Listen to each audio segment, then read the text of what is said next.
जो राधा नाम लेता है तो श्री कृष्ण चंद्र जो तुरंत रजिस्टर उसका फाड़ देते हैं। जितना लिखा हुआ रजिस्टर था अनंत जन्मों का उसको नष्ट कर देते हैं। और अनुल लिखा आगे कलम से लिखेंगे नहीं, वादा है।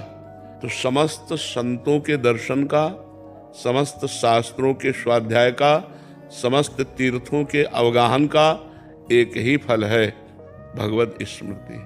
कि उठते बैठते चलते फिरते हमारे हृदय की धड़कन और राधा नाम एक हो जाए। जैसे यहाँ पकड़े तो यहाँ से निकले राधा राधा, ऐसा अनुभव हो कि नाड़ी जो धड़क रही है वो कह रही राधा राधा राधा।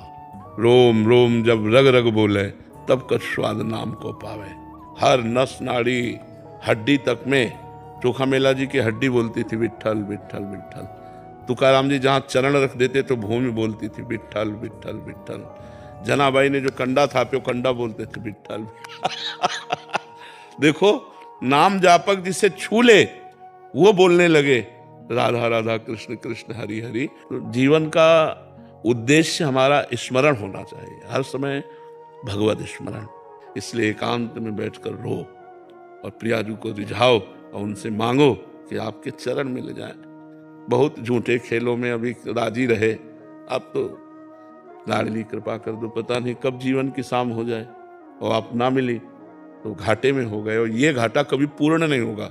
अब पता नहीं हमें मनुष्य जन्म मिले कि ना मिले, कौन वादा करे, कौन ठेका ले इस बात का कि मुझे मनुष्य जन्म मिलेगा और साधन करने को मिलेगा। ये मनुष्य जन्म मिला ही केवल भगवत साक्षात्कार के लिए।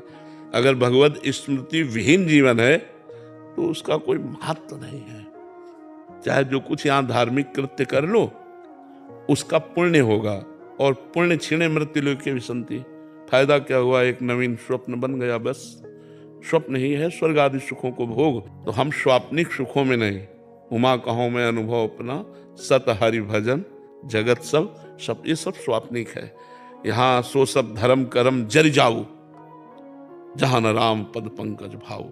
और यहाँ की प्रतिष्ठा के चक्कर में न पड़े, यहाँ की प्रतिष्ठा का कोई महत्व नहीं। बड़े बड़े यशस्वी मनस्वी हो गए, कौन जानता है। सब नवीन नवीन आधुनिकता में प्रपंच में फैलता चला जाता है और विस्मृति के गर्त में चला जाता है। तो निरंतर भगवत स्मृति में रहिए, इस जीवन का कोई भरोसा नहीं, कब आंख मूंद जाए।